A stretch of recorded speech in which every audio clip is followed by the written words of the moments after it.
You can't be what you can't see. If I never saw a monk, I would never have wanted to be a monk. If I never meet a billionaire, I wouldn't want to be one. No matter what you choose to do, there will always be people who find fault with it. There will always be people who criticize, complain, who try to bring you down. I want you to be able to create meaningful, purposeful, fulfilling lives for yourselves and learn how to use that to make an impact and a difference in the lives of others. That will be true success. Shetty's 10 Rules of Greatness. I just finished his book, highly recommended, Think Like a Monk, but right now check out his 10 Rules of Greatness. I'm not what I think I am. I'm not what you think I am. I am what I think you think I am. So we live in this perception of a perception of ourselves. Hence, my identity is made by what my parents think I should be. My identity is made up by what my college or university thinks I should achieve. While you're living in that bubble and that echo chamber, getting to what you really want to do is impossible because maybe that just doesn't fit. And I think so many people feel that way today, that they don't fit into the current education system. They don't fit with the 3 or 4 or 5 careers that you're taught exist. So that process of self-excavation and actualization first requires being exposed. You can't be what you can't see. If I never saw a monk, I would never have wanted to be a monk. If I never meet a billionaire, I wouldn't want to be one because I wouldn't know what that feels like. I don't know what it looks like. I don't know what it takes. And I think that's the biggest challenge of our society, that we're not exposed. So that's the first step, being exposed to unique experiences and role models. And I think if we all thought about the best moments in our life, the most memorable moments in our life, I guarantee you it would be when something changed. You don't think about when things stayed the same as the best moments of your life. The best moments of your life were transitions, transformations, and yes, they were painful in that process, but when you look back, you think, I changed, and that's what made this change in my life. We all feel that rejection kills dreams. We all feel that failure kills dreams. We all feel that people kill dreams. You can't kill my dreams. But actually, there's 4 words that we say in our heads to ourselves that genuinely have destroyed more dreams than all of those things put together. Those 4 words are, what will people say? What will people say? How many times have you stopped yourself from doing something because you're scared of how people will react? How many times, out of the fear of someone else's opinion or criticism, have you stopped yourself from doing what you believe in? How many times has someone's perception or perspective stopped you from living your potential? No matter what you choose to do, there will always be people who find fault with it. There will always be people who criticize, complain, who try to bring you down and tell you that what you're doing isn't right.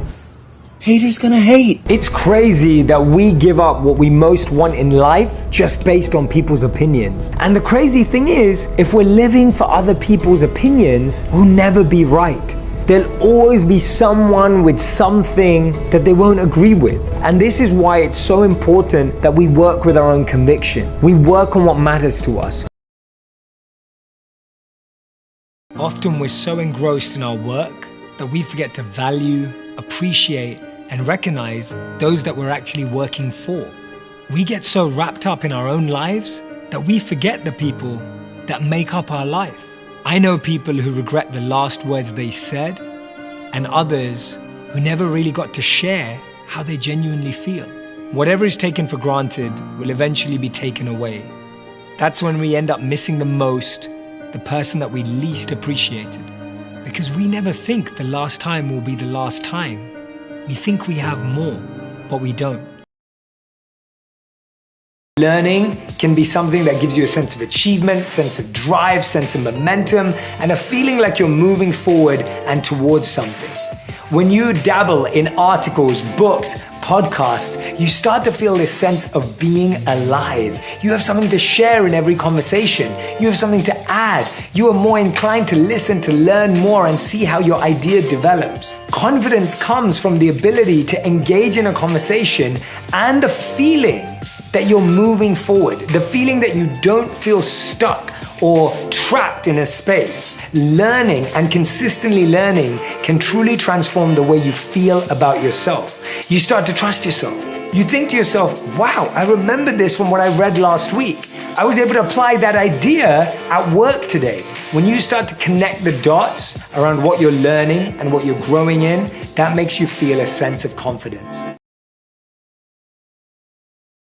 So from a monk's perspective, the greatest power is to be self-controlled, to be able to train the mind and energy to focus it exactly where you want it and when you want it to be.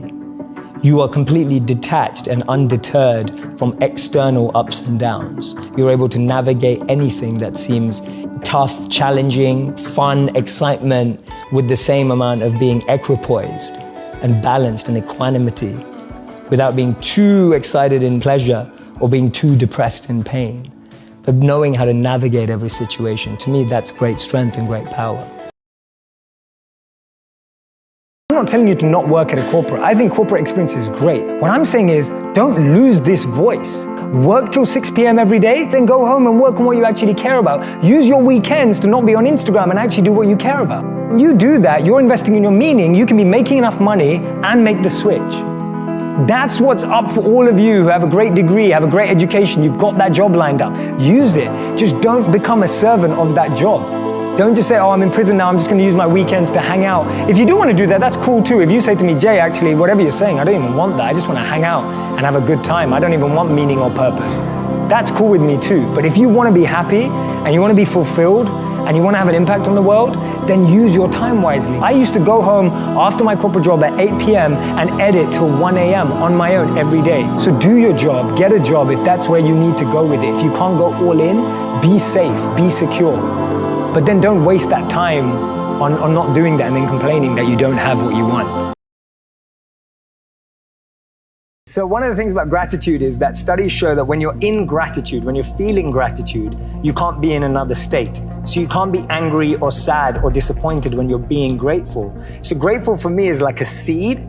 And when you're grateful, you plant this seed in your life, which is going to grow a beautiful tree and shade and fruits. And it helps you avoid what I call weeds in our life. So when we're planting sadness or disappointment or anger, these are like weeds in our life. So every day I'm trying to plant seeds of gratitude. And I recommend doing it the first thing you do in the morning, but even more importantly, the last thing you do before you go to bed. Because when you do it before you go to bed, you wake up with gratitude in the morning. So it programs your mind to be grateful the next day. So many of the times our expectations are driving us in a certain scenario. We focus so much on life in what we want to be as opposed to who we want to be. Because we've always been told that life and jobs and careers are like boxes and containers. There's only a finite number of options. There is no formula, there is no pattern. If you know what you're passionate about, if you know what you're good at and you invest in that. People say follow your passions, I say forget that, invest in your passions. If you're passionate about something, go and become the best at it. Go and do a course on it. Go and learn from the best. Go and find a mentor who's going to make you incredible at that trait. Not only will you be criticized and grow, you'll be able to find new things about yourself that you never knew. Don't trade who you are for who you think the world needs, because the world needs you to be you, and I mean that. Imagine this for a moment.